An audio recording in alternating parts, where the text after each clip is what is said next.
창세기부터 여호수아 초기까지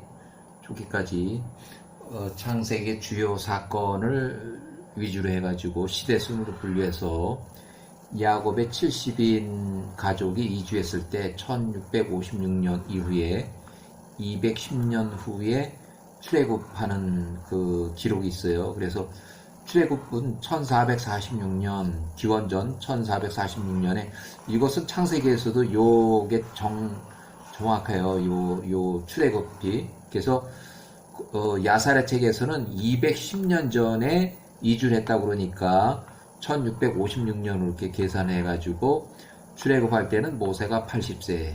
그 다음에 모세가 언제 태어났는지 이거를 좀 알아볼게요.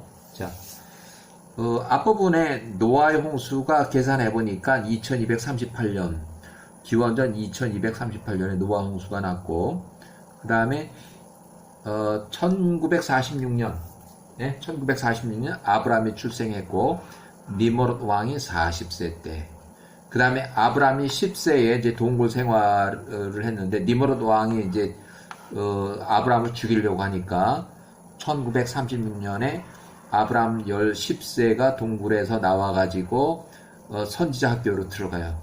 선지자 학교로. 그래서 선지자 학교에서 약 39년 동안 교육을 받는 그런 내용이고, 여기는 이제 기원전 표시를 이렇게 해서 지금 실제적으로 이거 하나씩 다 계산해 봤는데 그냥 창세기에서 보면은 이렇게 맞출 수가 없어요. 왜냐하면은 연도수가 명확하게 기록된 것이 거의 없고, 그래서 몇 살 뭐 이렇게 돼 있고, 그래서 요걸 맞추기가 좀 힘들었는데, 야살의 책에는 다행히 210년 명확하게 이렇게 기록을 했기 때문에 그 역으로다가 이것을 찾아본 거예요.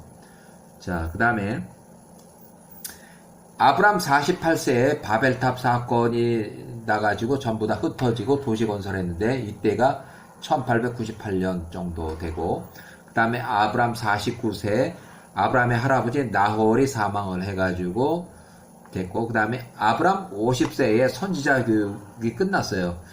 근데 왜 49세까지 교육했는지 아니면 50세까지 교육했는지 모르지만 이때 주변에 대이변이 났어요. 그러니까 바벨탑이 무너지고 사람이 많이 죽고 또 사람이 뿔뿔이 흩어지고 하다 보니까 이제 감히 아마 아브라함이 집으로 갈 그런 엄두가 나지 않았나 봐요. 그래서 조금 1년이나 이렇게 1년, 2년 기다렸다가 아브라함이 50세 선지자 교육을 끝내고 귀가했고, 아비데라의 우상을 깨부셔요. 이 나이에 집으로 가서.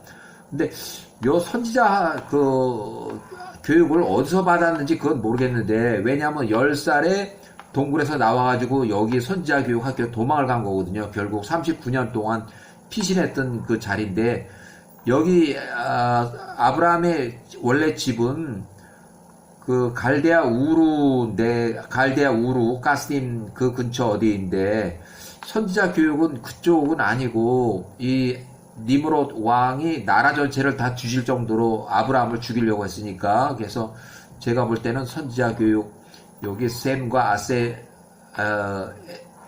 에베르가 있던 자리가 예루살렘 가나안 쪽이 아닌가 이렇게 돼요. 근데 어린애가 10살짜리가 어렸을 때 선지자학교 갈대아 우르에서 나와가지고 예루살렘 근처까지 간다는 것도 상당히 힘이 들었을 테고, 또 거기까지 데리고 간다는 것도 몇 사람이 데리고 갔는지 뭐 비밀리에 데리고 가는 거, 그 다음에 또 아브라함이 또 10살에 잘 있는지 없는지를 또 아브라함의 아버지가 직접 데리고 갔고, 50세 때는 아브라함 혼자서 또 갈대아 우르로 귀가했고 그래요. 그래서 아비 120세 우상을 깨부수고, 이때도 아비는 군대 장관을 지냈어요.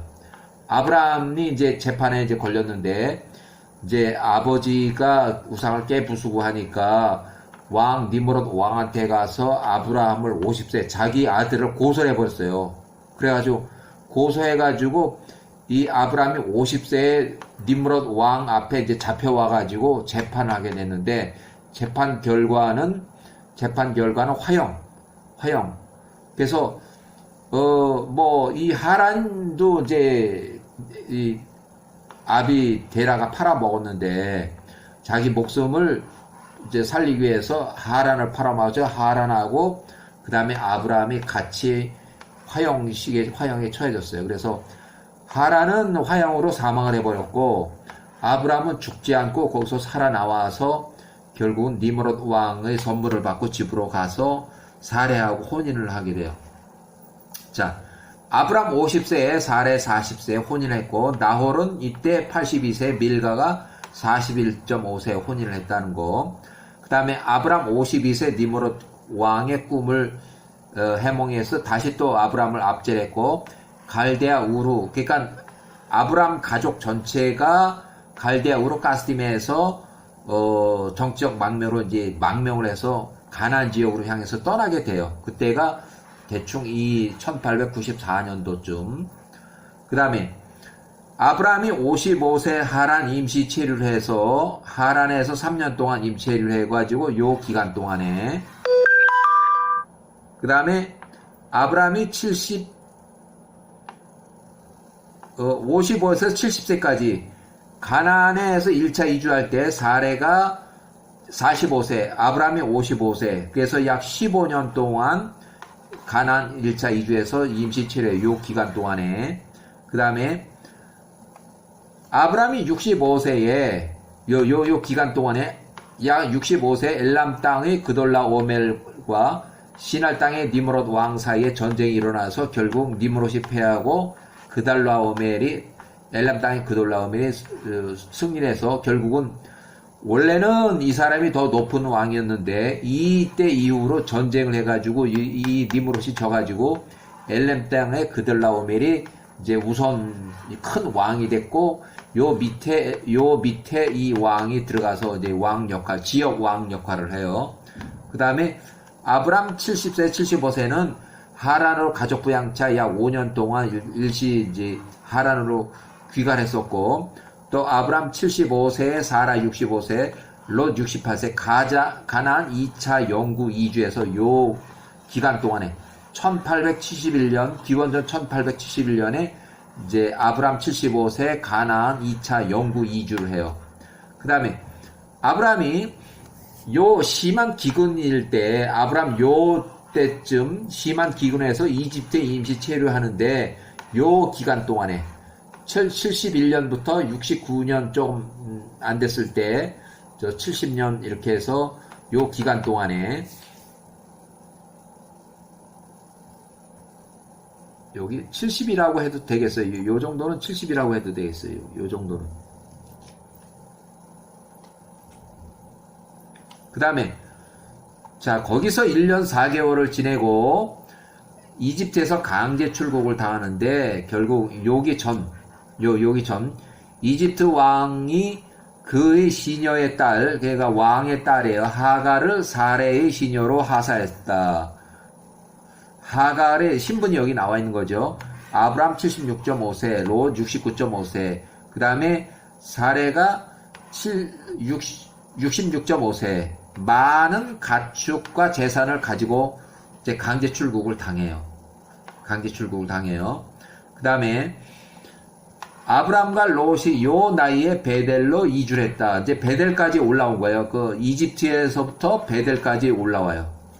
그 다음에 롯과 분리를 하는데 가나안 주변 사람들의 땅에 가서 먹이를 이제 그 목동들이 가서 이렇게 먹이는 바람에 그 주변 사람들하고 롯하고 사이가 이렇게 나빠지는데 결국은 그것이 이제 아브라함한테 와서 자꾸 그 따지니까 아브라함이 이제 롯을 불러가지고 왜 나를 힘들게 하느냐, 네가 왜 네 땅이 아니고 우리 땅이 아닌 가나안 주변 사람들 땅에 가서 먹이를 먹이고 하느냐 해서 결국은 이제 초지가 부족하니까 롯과 분리해서 야, 너가 가고 싶은 대로 가고 나는 여기 남아있거나 내가 찾아서 갈 테니까 서로가 분리하자. 너무 부족하니까, 땅이 부족하니까. 그 대신에 누가 너를 공격하거나 뭐 위험한 상황이 있으면 반드시 연락을 해라. 그럼 내가 복수를 해주겠다 하는 그런 얘기가 있어요. 그래서 그게 1869년. 그 다음에 롯이 바로 이제 가나안에서 소돔 지역으로 이주를 했고, 아브라함은 헤브론은 그 밑에 조금 내려와서 베델에서 헤브론으로 이주했고 한 6개월 후에 자 엘레망의 공격으로 소돔과 고모라가 전쟁에 휘말렸고 결국은 롯이 헤어진 지 1년 만에 롯이 71세 포로로 잡혀가가지고 아브람이 78세에 318명의 일꾼을 구성한 긴급히 구성한 군대를 이끌어서 야간 추격을 해서 이 엘람 왕하고 니므롯 왕 이 사람들을 뒤를 쫓아가가지고 이 포로를 다 찾아왔어요.